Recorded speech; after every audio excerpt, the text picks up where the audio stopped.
Olá, galerinha do terceiro ano, tudo bem com vocês? Professor Lucas aqui de volta para a gente continuar as nossas aulas remotas. Vamos estudar química agora, tá? Serão 2 vídeos falando sobre o nosso novo assunto, que é fermentação alcoólica e oxidação alcoólica. Deixa eu me colocar aqui em câmera maior para falar com vocês, tudo bem com vocês? Galerinha, antes de tudo, para o vídeo não ficar longo, que essa aula vai ser bastante importante, tá certo? Eu vou falar sobre o livro aqui. 4 páginas eu não botei para vocês, eu vou estar mostrando aí o livro. Páginas 72, 73, 74, 75. É só leitura. Vamos estar falando sobre biocombustíveis, sobre as mudanças climáticas. Vocês podem ver, ó, que tem alguns gráficozinhos mostrando para vocês as mudanças climáticas, tá certo? Aqui. E na página 75 vai ter as atividades. Então é só leitura. Vocês só vão ler, né? Mais gráficos aqui embaixo. Vocês só vão ler e responder essas questões. 3 questõezinhas sobre o texto e 5, essas verdes aqui embaixo, são pessoais, tá? Vocês irão responder pelos que vocês sabem do conteúdo. Então, sem enrolação, sabendo disso, vocês vão fazer a leitura. Vamos agora para a videoaula. Deixa eu colocar aqui o slide para a gente compreender esse conteúdo, tá certo? Então, fermentação alcoólica e oxidação alcoólica aí na página 76 até a 90.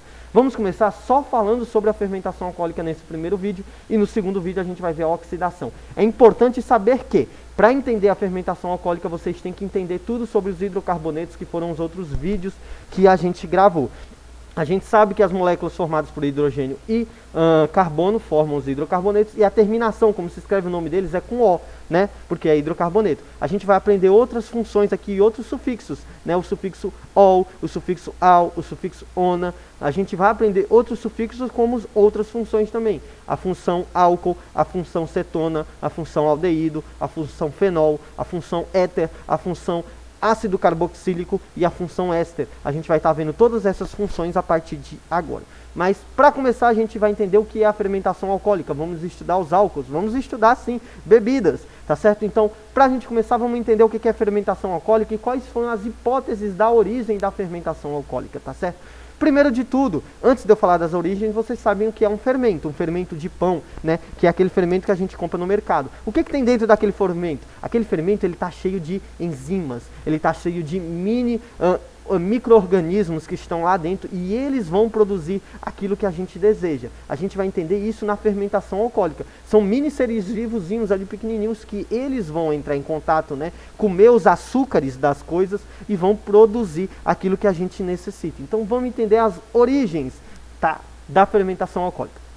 Primeira hipótese da origem: algumas uvas esmagadas foram deixadas para trás, e aí elas têm o açúcar como a fonte de energia primária na uva, né? A uva é bem docinha, então os micro-organismos vão consumir, né, esse açúcar dessa uva, e ao metabolizar esse açúcar, ele vai produzir o etanol. O etanol é o álcool das bebidas, como vinho. Isso é uma hipótese. A outra hipótese é que é possível que alguns cereais, ao entrar em contato com a água, eles vão desenvolver espécies desses micro-organismos cujo metabolismo vai produzir o etanol, o que possibilitaria, por exemplo, a descoberta da cerveja. A cevada, o mel e o trigo já foram matérias-primas utilizadas na produção de cerveja na época dos babilônios.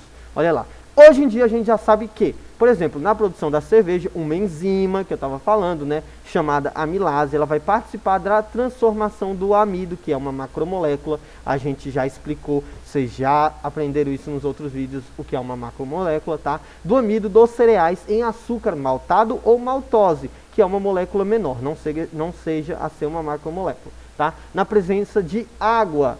Após alguns dias de repouso, vai surgir o dióxido de carbono, que é a efervescência, e vai surgir também o etanol. A gente vai ver todo esse processozinho detalhado nos próximos slides aí. Tanto a cerveja como o vinho, gente, são exemplos de fermentação alcoólica, que a gente vai aprender isso, tá certo? Aí tem um exemplo de uma enzima aí que é utilizada, tá certo? E aqui também um exemplo de uma mulher indígena, de uma tribo lá, né, Apalai, Ayuyana, preparando caium, que é um tipo de bebida alcoólica lá dessas terras indígenas, tá certo? Vamos lá. Álcoois e suas interações intermoleculares. O etanol, ele provém principalmente da cana-de-açúcar, então a gente vai estudar bastante a cana-de-açúcar, o processo todinho da cana-de-açúcar aqui, nos países de clima tropical, que é o nosso caso aqui, o Brasil. A beterraba, por exemplo, ela também pode ser utilizada para fazer álcool, lá na Europa. Lá na Europa eles utilizam beterraba. E até o milho é utilizado lá nos Estados Unidos, tá? Esse etanol ele é conhecido também como álcool etílico, é outro nome que ele pode ser utilizado para etanol, álcool etílico. Está aqui a fórmula molecular dele, C2H6O. Então vai ter 2 carbonos, 6 hidrogênios e um álcool. Está aqui a fórmulazinha estrutural, olha lá. 3 hidrogênios, mais 2 hidrogênios, mais 1, 6 hidrogênios, 2 carboninhos e um oxigênio, tá certo? Tá vendo esse grupo aqui, esse oxigênio ligado a esse carbono? Então, tá aí a grande descoberta da primeira função. Esse grupinho aqui, esse grupo de oxigênio com o hidrogênio é chamado de grupo hidroxila.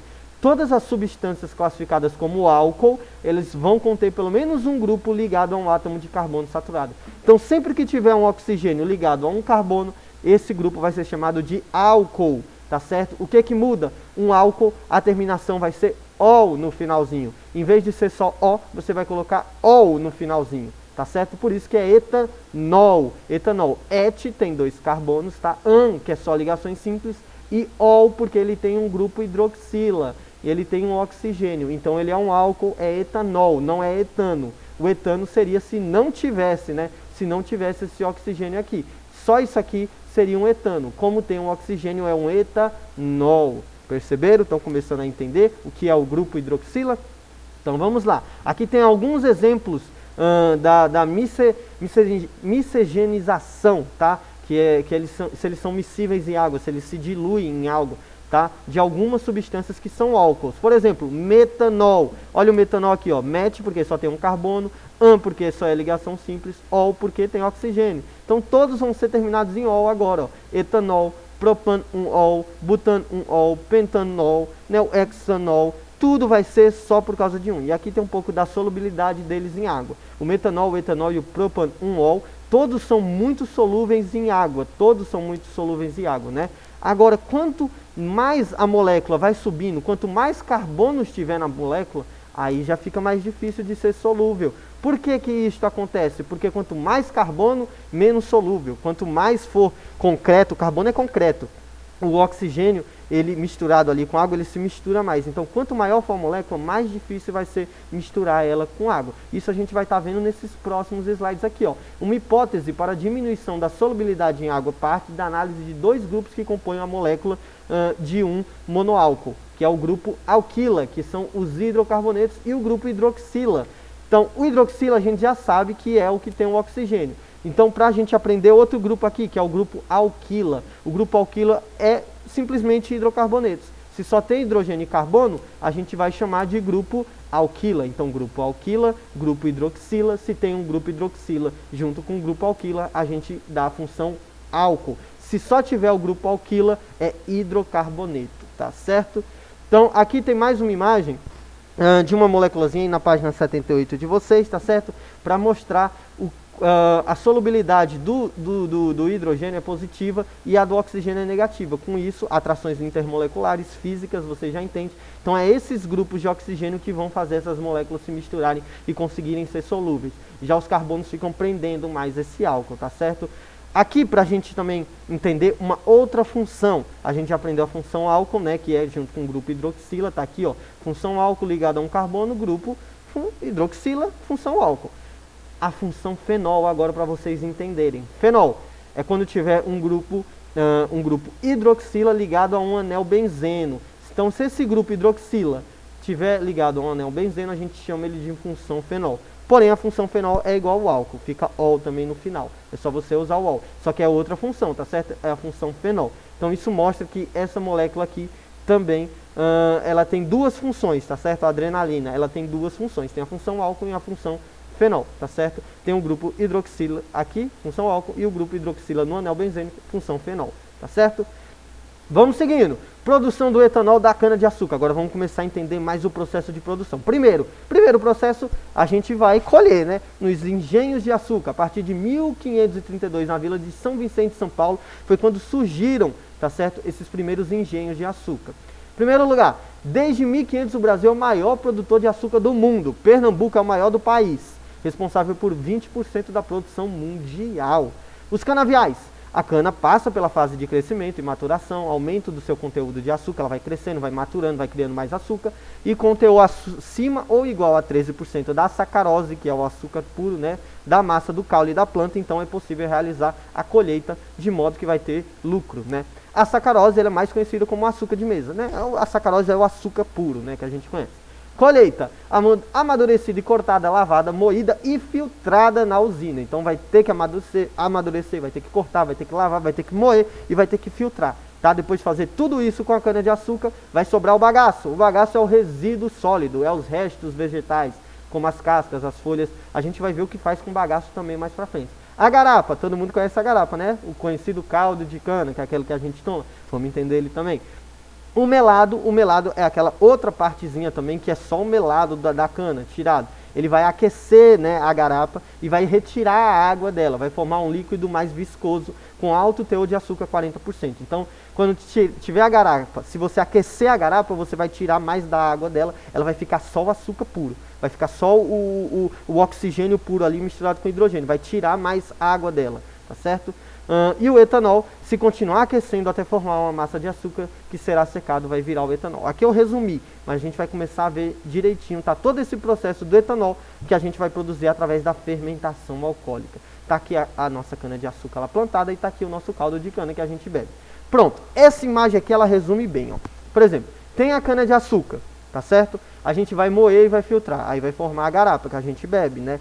Se você continuar aquecendo essa garapa, vai surgir o melado. E é aí a partir do melado que você tem dois processos. Ou você vem para cá, ó, ou você faz o cozimento e secagem desse melado, vai criar um açúcar mais mascavo. Você refina ele e vira aquele açúcar branco que a gente tem em casa para utilizar, para fazer sucos, bolos, etc. Tá certo? Se eu não quiser fazer o cozimento dele e secar, eu vou fazer a fermentação alcoólica desse melado. Quando eu fizer a fermentação alcoólica desse melado, vai surgir um mosto. Desse mosto, ou eu faço o vinhoto, ou eu faço a destilação alcoólica dele e vai surgir o etanol. Depois de desidratar esse etanol, vai surgir o etanol 100% purinho, o álcool puro pra gente. Então vamos ver a partir desse melado para o mosto aqui, essa fermentação alcoólica, que é o processo que a gente quer entender. A transformação do mosto em melado é a etapa da fermentação alcoólica. Primeiro vai se corrigir a concentração de açúcar no caldo para um valor considerado ideal, entre 14 e 18 graus Brix. Esse grau Brix está lá na página 80 explicadinho para vocês. O que é feito com diluição da água. Nessa etapa, a atuação de uma população microbiana. Eu sempre falei, as enzimas, os micro-organismos são eles que vão produzir o álcool. Então, ó, observa bem aqui, ó. Aqui tem a molécula, né, que a gente já tinha visto lá na primeira frase. Então, vai observar o processo bem aqui agora. Porém, para acelerar esse processo, pode-se adicionar fermento de pão. Fermento do pão, né, o biológico, que ele vai conter também essas leveduras. Dá para fazer esse processo. Uma enzima chamada invertase, tá? A invertase ela é produzida pelas leveduras e é responsável por aumentar esse processo aí. A hidrólise da sacarose, o açúcar da cana, o açúcar puro, tá? Se transforma em dois compostos simples. Então, quando eu misturar esse melado, né, com esse micro-organismo, esse micróbiozinho aí, ele vai consumir todo o açúcar ali e vai produzir duas coisas, né? Ele vai produzir a glicose e a frutose. É só misturar, então, aquela sacarose, misturei com água, junto com esse micro-organismo, ele vai produzir a glicose e a frutose. Duas moléculas. Observem, elas são isômeras, né? C6H12O6. Todas são isômeras, são iguais. Porém, elas têm uma diferença muito grande que a gente já vai ver. Essa aqui é a fórmula estrutural cíclica da molécula da sacarose, tá? Que está aqui, ó. A C12, então vai virar glicose e frutose. 6 carbonos para cá. 22, tá? Então 12 para cá, mais 2 que é da água misturada, tá? E 11 oxigênios, também divide. 6 para cá, 11 mais 1 aqui da água, tá certo? Aqui é a molécula da sacarose. Só para vocês entenderem, a sacarose tem vários grupos hidroxilas, tá vendo o tanto de grupo hidroxila que ela tem? Tá certo? Então ela é um álcool, a sacarose é um álcool, só que ela tem heteroátomos, a gente já entendeu que é heteroátomos também no meio.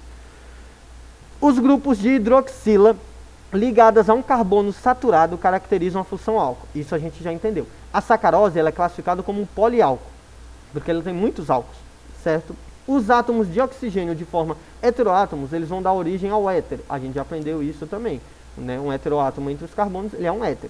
A molécula da sacarose, assim como a da adrenalina que a gente tinha visto, ela vai ter mais de um grupo funcional. Além de ser álcool, ela vai ser éter, tá certo? Além de ser álcool, ela vai ser éter. Éter também é um grupo funcional, tá bom?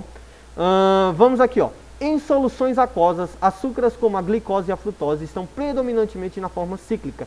Para simplificar, ela é um ciclo, mas para simplificar, vamos abrir ela para vocês entenderem. Tá aqui, ó. glicose e frutose. Agora vocês vão aprender outras duas funções, que são a função cetona e a função aldeído. O que acontece? Tá vendo que esse oxigênio ele tem uma ligação dupla? Quando esse oxigênio tiver uma ligação dupla, ele deixa de ser um álcool. Ou ele vai ser um aldeído ou ele vai ser uma cetona, tá vendo? Tem uma ligação dupla aqui na glicose e tem uma ligação dupla aqui na frutose. Então ambas vão ter a mesma forma molecular, são isômeros. Então por que uma vai ser de uma função e a outra vai ser de uma função? Se as duas vão ter essa mesma isomeria, essa mesma quantidade de carbonos, hidrogênios e oxigênio. É porque elas vão ter o grupo que é chamado de carbonila. Lembra que a gente viu o hidroxila, que é com a ligação simples? Se for com a ligação dupla, é o grupo carbonila. O grupo carbonila. O que acontece? Um aldeído vai ser o grupo carbonila nas extremidades, na ponta. Se essa ligação dupla de oxigênio estiver na ponta, ele vai ser um aldeído. Se essa ligação dupla, esse átomo de carbono, esse grupo carbonila, ele for de um carbono secundário, ou seja, não tiver na ponta, ele vai ser uma cetona. Já deu para identificar? Chuta aí vocês. Qual dos dois é o aldeído, qual é a cetona? Pausa o vídeo e tenta responder. Vamos para a resposta então, bem simples e bem fácil. A glicose é um aldeído, tá? Porque tem na extremidade, na ponta, esse grupo carbonila. E a cetona vai ser a frutose, porque ela tem a ligação dupla num carbono duplo, ela não está na ponta, tá certo? Então decora isso. Ligação dupla, o grupo carbonila, ligação dupla de um oxigênio com carbono secundário, cetona. O final vai ser ona. Grupo carbonila, ligação dupla na ponta, tá certo? Na ponta vai ser um aldeído, o final vai ser al, em vez de ol, tá? Em vez de o, em vez de ona. Então já deu para perceber? Hidrocarboneto é O, álcool é ol, aldeído é al e cetona é ona, certo? Ambos vão ser isômeros, a diferença está na função deles, no grupo funcional deles, tá certo? Aqui tem o butano, por exemplo, aqui tem o propanal, aqui tem a propanona e aqui o propanol. Então, ol, esse é um álcool, ona, esse é uma cetona, al, isso aqui é um aldeído, o, isso aqui é um hidrocarboneto. Aqui, ó, aldeído, tá certo? Ligação na ponta. Ona, ligação no carbono do meio. Propanol, um oxigênio normalzinho, ligação simples. Tá dando para entender essas funções? Como tem tantas funções, aqui tem outros vários para vocês pegarem aqui aldeídos. Ó, o metanal, etanal, propanal, heptanal. Met vai ter só um carbono, et vai ter 2, prop vai ter 3, ep vai ter 7. Tá certo? Só para vocês verem como eles são solúveis, a temperatura de ebulição, a massa, o peso deles, certo? Propanona, penta 2 ona, hepta 2 ona. Esses daqui já são cetonas. Então vocês estão começando a entender essas funções, tá certo? Então vamos lá. Vamos finalizar agora a fermentação alcoólica, já estamos na página 82, está quase acabando. Na sequência do processo de produção do etanol, a hidrólise da sacarose, transformada pela ação de leveduras, alimentando-se desses carboidratos, nessa outra etapa é que ocorre, de fato, a fermentação alcoólica com outra enzima, a zimase, que vai fazer isso. Então, fez a glicose, fiz a frutose, aí outra enzima vai comer a glicose, vai comer a frutose e vai formar o nosso etanol. 2 moléculas de etanol, o álcool etílico, ou 2 moléculas, e mais 2 moléculas de gás carbônico, tá certo? Então, essa zimase aí vai ser o segundo micro-organismo a comer, tá certo? A glicose ou a frutose e vai formar o álcool etílico, tá? 2 moléculas de etanol e 2 moléculas de gás carbônico. Com o aumento do teor alcoólico, as leveduras vão morrer quando esse valor vai atingir 15%. Então, quanto mais álcool tiver, esses micro-organismos, eles morrem.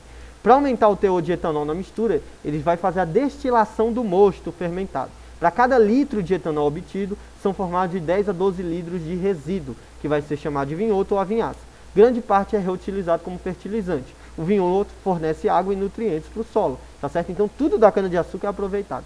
O bagaço também pode ser queimado e gerar energia, até combustível, servir de alimento para o gado e também é utilizado na queima, nas termoelétricas, tá certo? Aqui está, durante a fermentação caldicana, né? Tá? Quando ele está fervendo, ele está criando bolhas. É daí que vem o nome fermentação, tá certo? Porque ela tem origem do latim, que é fermentare, significa ferver, aí a gente deu o nome de fermentação. E aqui está o resíduo, que é chamado de vinhoto ou vinhaço, ele vai ser utilizado nas plantações, tá certo? Fertilizantes e etc. Para a gente encerrar, aqui está o processo também de como é utilizado o bagaço da cana-de-açúcar na termoelétrica, tá? Você utiliza o bagaço, queima o bagaço, aí esse calor ele vai fazer a ebulição da água numa caldeira, esse vapor vai entrar aqui pelos canos, pela tubulação, vai girar a turbina, tá certo? Vai girar a turbina e essa turbina gerando é que cria a eletricidade. Sempre é assim, todo o processo de gerar energia é para girar uma turbina. Quando você queima a gasolina na sua moto, no seu carro, você está girando a turbina para o seu motor funcionar. Quando a hidrelétrica, a água se movimenta, esse movimento da água gira uma turbina para criar energia. Sempre é assim, né? A eólica do vento gira para girar a turbina. Sempre é assim, tá certo? Último slide para a gente fechar. O bagaço, celulose e etanol. O etanol de segunda geração, que é o etanol celulósico, também é utilizado bastante. Em setembro de 2014, entrou em operação a primeira fábrica de etanol celulósico em escala comercial no hemisfério sul, que foi lá em Alagoas. Tá vendo aqui uma molécula que, para a gente entender aqui, o bagaço. Aqui é o bagaço da cana-de-açúcar. O bagaço, ele é altamente celulósico. Ele tem outra molécula, que é a celulose, tá? Ele tem essa molécula em grande quantidade. Então, ela é uma macromolécula, como vocês estão vendo, ela é bem grande. Então, ela vai ser utilizada, ela pode ser utilizada para ser quebrada, a gente pode quebrar essa macromolécula e continuar utilizando ela também, tá certo? Eu vou demonstrar agora para vocês. Ó. O processo da quebra da macromolécula é feito através da hidrólise ácida ou enzimática. Hidrolisar significa quebrar com água. Então, está aqui a celulose, molécula C6H10, O5. Então, uma quantidade de celulose numa quantidade de água misturada vai formar a glicose. E aí a glicose eu posso usar aquele processo todo de novo e fazer o etanol. Então, o bagaço da cana ainda dá para misturar ele, tá certo? Para ele voltar a ser glicose e formar o etanol de novo e utilizar ele de novo em outras coisas. Então, viu como é importante? Até o bagaço da cana-de-açúcar pode ser utilizado. Então, após esse processo, ocorrem exatamente iguais como no processo da hidrólise da sacarose, a fermentação e a destilação alcoólica. Apesar de ser utilizado como combustível, o etanol tem várias outras aplicações. Então, para a gente fechar, além de ser combustível, o etanol pode ser utilizado bebida, né, porque ele é o álcool puro. Na farmácia, ele pode ser criado como antisséptico e formulações. Pode ser usado como cosmético, perfume, desodorante, né? Tem álcool, a gente sabe que tem álcool, tem etanol. Na indústria química, solventes e comodiates, né, que é a álcool química, pode ser utilizado. Combustível a gente já sabe, né, aditivo para gasolina, para carro flex, o etanol. Produção de biodiesel, que também faz bem para o nosso meio ambiente. E a fabricação até de detergente tem álcool. Até detergente tem álcool, minha gente. Só para vocês estarem entendendo. Então, por enquanto é isso, tá certo? Espero que não tenha ficado muito grande essa videoaula, tá bom? 20 minutos, mas dá para vocês entenderem todo esse processo de fermentação alcoólica. Esse é o vídeo número 1, assiste o número 2, tá certo? Muito obrigado, valeu galerinha, até a próxima videoaula. Tchau, tchau!